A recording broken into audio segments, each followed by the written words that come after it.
welcome back to my channel. It's me, Carleen Abigail, and for today's vlog, tayo ay magkakaroon ng mukbang na video. Kasama ko ang aking cousin. Hi, I'm Agatha. At ang aking brother. Hi guys, I'm Michelle. For today's vlog, ang ating imumukbang ay samyang! So, tatlong flavor yung aming itatry. Have this 2 times spicy samyang. Naman sa akin yung carbonara na samyang. Nakapakit na to kaya dito ko na lang nilagay sa plate. Sa akin, cheese flavor samyang. Ano sabihin ko?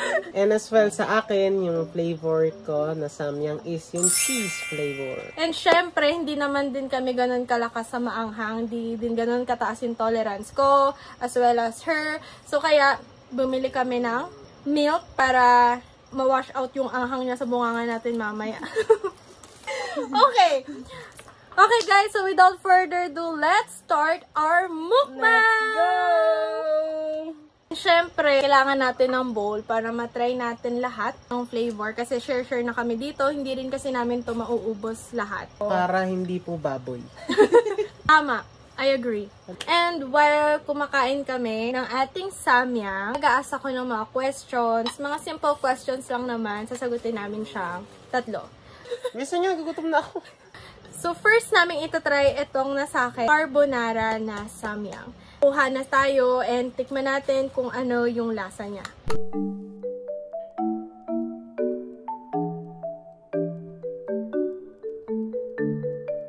So, sabay-sabay namin siyang kakainin and i-rate namin kung gaano siya kaanghang. 1, 2, 3, and go.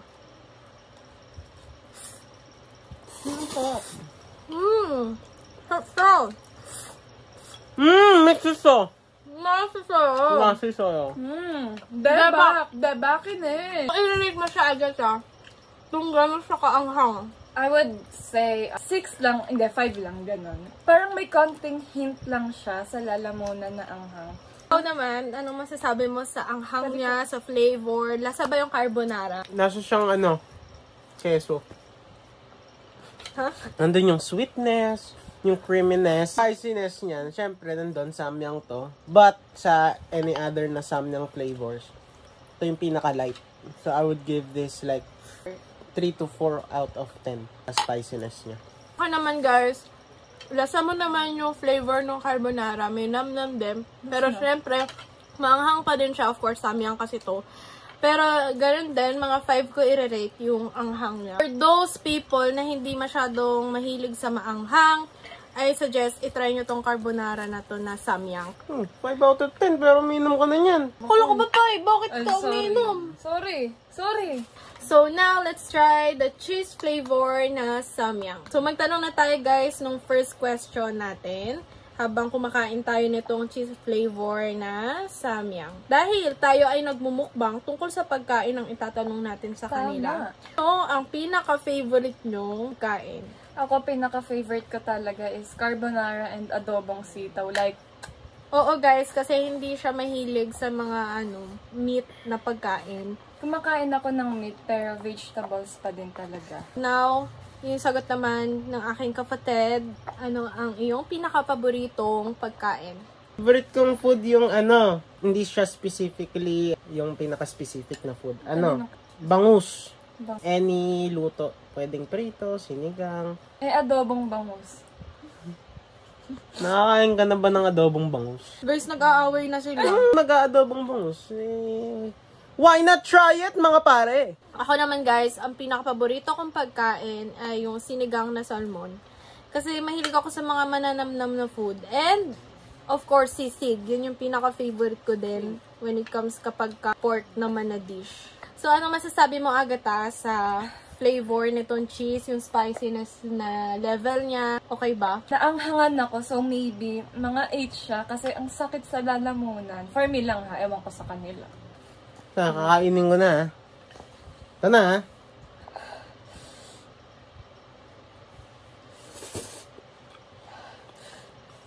So, iba yung noodles niya dun sa carbonara. Yung anghang niya, mas maanghang talaga siya dun sa carbonara. Kasi parang nga siyang yung times 1, pero cheese. Ang anghang niya para sa akin is 6 out of 10. Ano, kaya mo pa or iinom ka Inom na? na ako, di ko na kaya. So, hindi niya na kaya, guys. Iinom na Inom siya na ng ako. kanyang choco para mawala yung anghang. Ako naman, guys, tatry ko na yung cheese flavor. Tingnan natin kung maanghang talaga siya.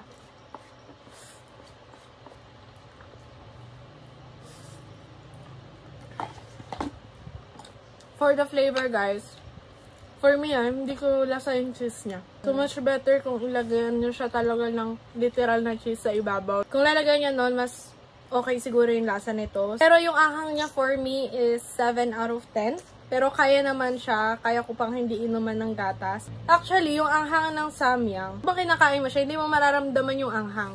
Pag tumagal na talaga siya after mo kainin, doon biglang lalala yung anghang niya. Maanghang pala. Sis, maanghang! Di, panalo na ako. Minom na kayo pareho. Wala ako. Panalo na kayo. Ako. Ang maubos ko na. Ay, pasensya guys, hindi ko na kaya. Yung anghang niya nagsistay sa lalamunan, pati sa dila. Parang sumisipa yung anghang. Sipain mo din! Guys, 9 out of 10. 10 na? 10 out of 10? 9 na din sa Paano akin. pa yung times 2? So, ayun guys, quick break muna tayo and magtatanong na kami ng question. So, turn naman ni Agatha na magbigay ng question. Okay, so for our next question, anong mas gusto nyo? Pizza with pineapple or without? And why? Either okay naman sa akin pareho, pero kung yung pizza nakakainin ko may pineapple, okay lang. Kasi nag-a-add siya ng sweetness dun sa flavor ng pizza. For me naman guys, hindi ko masyado gusto yung may pineapple. Kadalasan inaalis ko siya. Kasi for me, parang na-overpower niya yung lasa nung meat, nung ibang vegetable na nandun sa mismong pizza. So parang hindi ko masyado ma-appreciate. Kasi matamis siya. So for me, without pineapples, yung mas prefer ko sa aking pizza. For me, I do like pineapples, pero gusto ko yung sakto lang kasi yes, kapag nga sobrang daming pineapple, parang na-overpower yung pizza. Okay, so last na is yung 2 times spicy na samyang and ready na mamula at mamaga yung lalamunan at bibig namin. Ready na masunog Yes, ang aming bunganga. let's do this. So, let's start na and tikman na natin itong times 2 na samyang.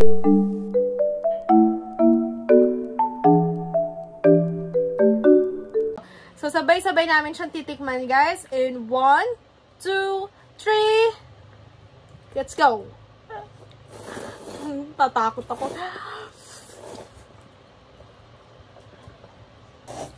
So far, di pa naman namin nararamdaman yung anghang. Ayan na, guys. Sumisipa na yung anghang. Ang anghang.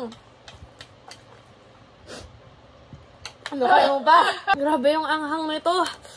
Pero hindi ko pa rin sure guys ha, kasi yung iba sa inyo parang hindi naman ganun kayanghang sa inyo tong times 2, pero para sa akin, tsaka sa kanya maanghang talaga. Ayoko ko. Ayaw manghang. Ayoko ko. Huwag natin ulitin to. Pero subscribe nyo ako.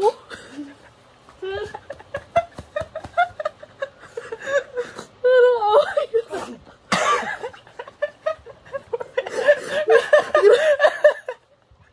Ang sakit ng dito ko.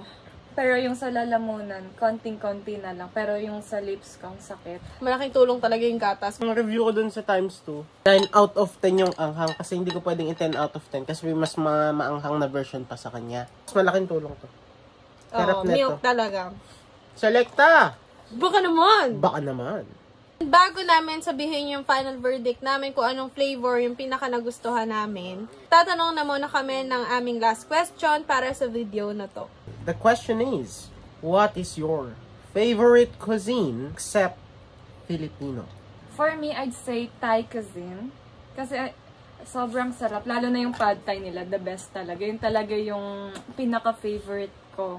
For me naman guys, Korean.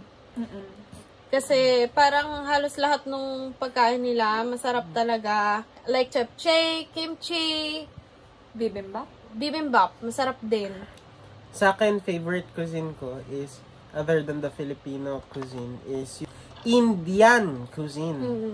Kasi, yung spices nila kakaiba dun sa mga panlasa ng iba't ibang mga luto ng mga tao sa iba't ibang mga bansa. So, I love the uniqueness of Indian food.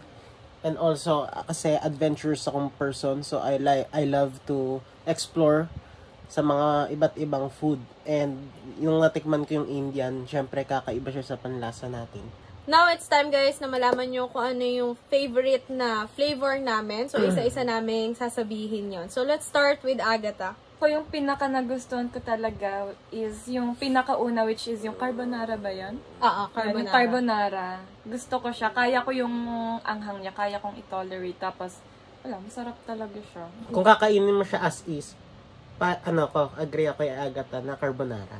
Pero kapag magpa-partner ka ng egg, gusto ko yung cheese. O kaya yung jajangmyeon ng samyang.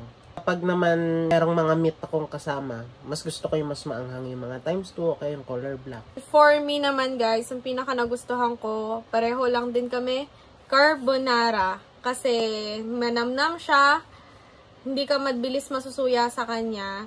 Tapos, may kick din ng anghang, pero tolerable naman siya. So, for me, carbonara talaga din yung aking favorite. Ang nanalo sa 3 flavor na samyang na tinry namin ngayong gabi is carbonara! That's it guys for this video. So sana na-enjoy nyo yung ating maikling kwentuhan habang nagmumukbang kami ng samyang. Kung gusto nyo pa ng ganitong mga content, yung mga mukbang with chikahan, then comment down below kung ano yung gusto nyong itry namin na food next time. So that's it guys for this video. I hope that you enjoyed. Naisip ko, sabi mo mag-comment ng mga gusto mong pakain, nasa isip ko, adobong dinosaur. That's it guys for this video. So sana na-enjoy nyo to. And please don't forget to like, subscribe, and click the notification bell so you'll get updated every time I upload a new video. Thank you guys for watching and see you on my next vlog. Thank you, guys! Bye-bye! Goodbye!